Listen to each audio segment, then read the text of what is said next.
Hello, my people, my people. It's another one of them days, man. I done shot this video probably about 6, 7 times already. So I'm hoping that this one is gonna be the last one. So only time will tell, y'all. But thank you all so much for tapping in once again. I am very grateful for all of you. Uh, Before we get started and start diving into the boxing action, of course, we do have to let you know we are powered by, our homies at DNS Cleaning, obviously. So if you're in the Hampton Roads area and you need someone to or a team to help you keep your properties in order, if you're a realtor, those are the people you want. If you have an Airbnb or multiple and you need someone to keep those in order for you, those are the people you want. Or if you have a workspace or office and you need someone to come in like on a weekly or monthly standpoint or daily, those are the people you want. So tap in with me and I'll make sure you get all the information that you need. So that way you can tap in with those guys and they can get you straight. But let's get down to it, y'all. There's quite a little bit that we need to hash out and discuss over here. So let's dive into Jesus Ramos and Guido Schramm first.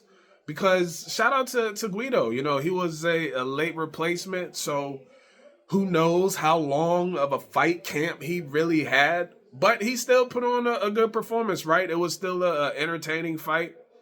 Ramos did get the stoppage win. That's kind of what you expect when you talk about a late replacement. But I'm not taking anything away from a man Guido. He came in to fight, and that's exactly what he did. So that was a very entertaining fight, very good fight. Shout out to both men. We'll see what's next for Ramos, right? He's been on a nice little smooth roll here and there.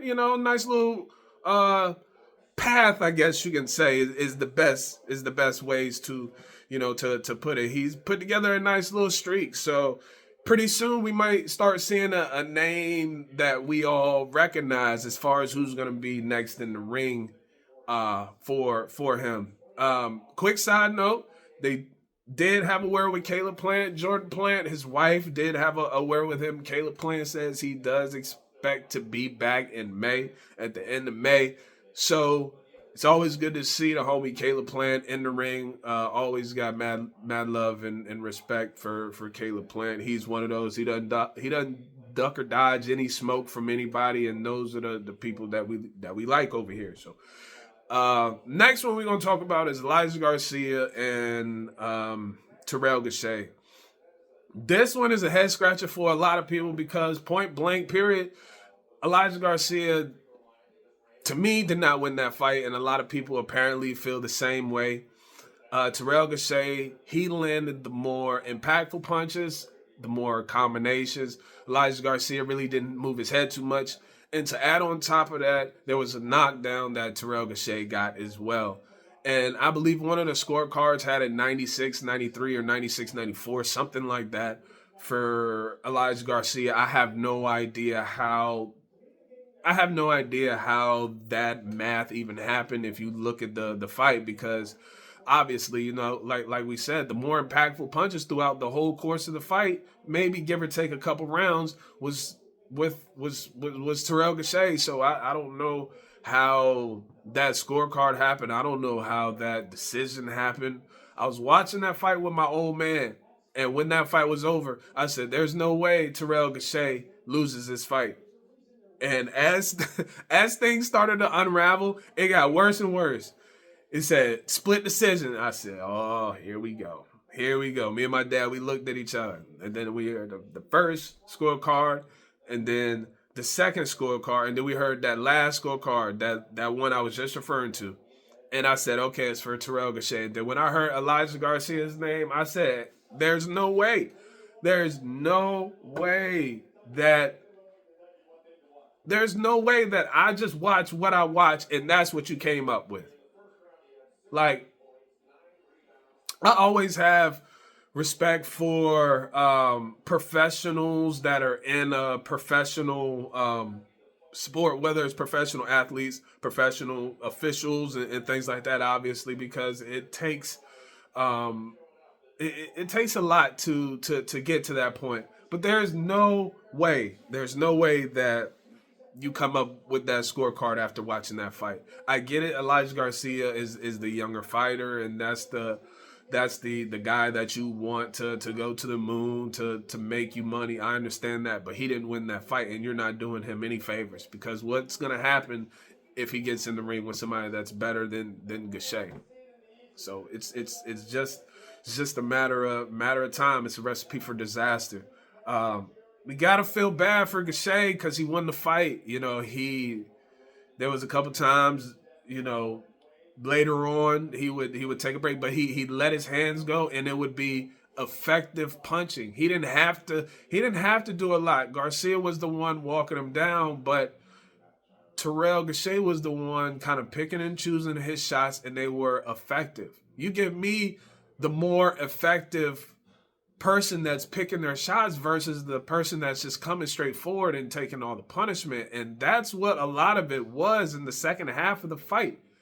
And like I said, we still have that knockdown that we gotta incorporate. Now, I don't want to take nothing from Garcia because he had his moments. Once he closed the distance and made the fight a little closer, like in a phone booth, he had his moments. But there's absolutely no way you can look at that fight, look at the combination punching that Terrell Gachet had, look at that knockdown, look at the effective punching that Terrell Gachet had, and then come back to me and then say you had Elijah Garcia winning by a round or two. So yeah, that one they got wrong in my book. But who am I, right? All we do, we come here and we just say, what we think, and just see if anybody agrees. Maybe y'all agree with me, maybe y'all don't. But me, I did not think that he won that fight at all. So it's unfortunate when those things happen, because so many times we see, you know, a fighter just be the better person on that night, and they just don't get the decision. And um Gachet, I know he's older and it wasn't title implications, so like I don't want to say it lessens the pain versus it being in a world title fight. But if somebody works that hard and executes their game plan the way that they did, there's no reason why they shouldn't have won the fight. And that's how yeah, that's how I feel about that one, man. That one was, yeah, that decision was not good at all. So it is what it is. What can you do? But on to the main event. Sebastian Fundora, like we said in the fight preview video, that length, that 6'5", 6'6" frame at 154 pounds, it's not normal. It's not normal. And um, there aren't very many people, I think, that would be able to deal with that. And it's no shade to Chordale Booker or anybody. It's just going back to what I was saying. It's not normal. So it would have to take someone that's a little, one of the elite guys, because Fundora is talented. So you're going to have the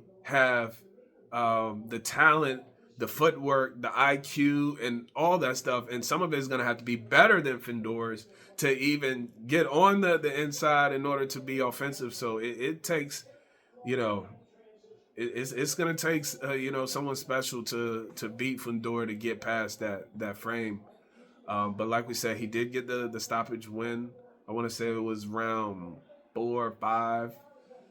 But it seems like Xander Zayas is next, as we said, because the WBO, being that Terrence Crawford will be fighting Canelo, his interim status is now gone, and insert Xander Zayas. Xander Zayas was it was at the communication said that Xander Zayas was going to be kind of recommended to be the mandatory, and if that's the go ahead, then the winner of the Fundora Booker card would fight Xander Zayas. So it looks like we could be seeing Xander Zayas versus Fundora next. So let me know in the comment section, what y'all think about that matchup, and let me know what y'all think about that Elijah Garcia versus Terrell Gausha decision as well. Let me know if y'all, if y'all agree with it. Let me know if y'all don't. So, thank you all so much for tapping in. I appreciate you all as usual, and until next time, I'm out. Peace.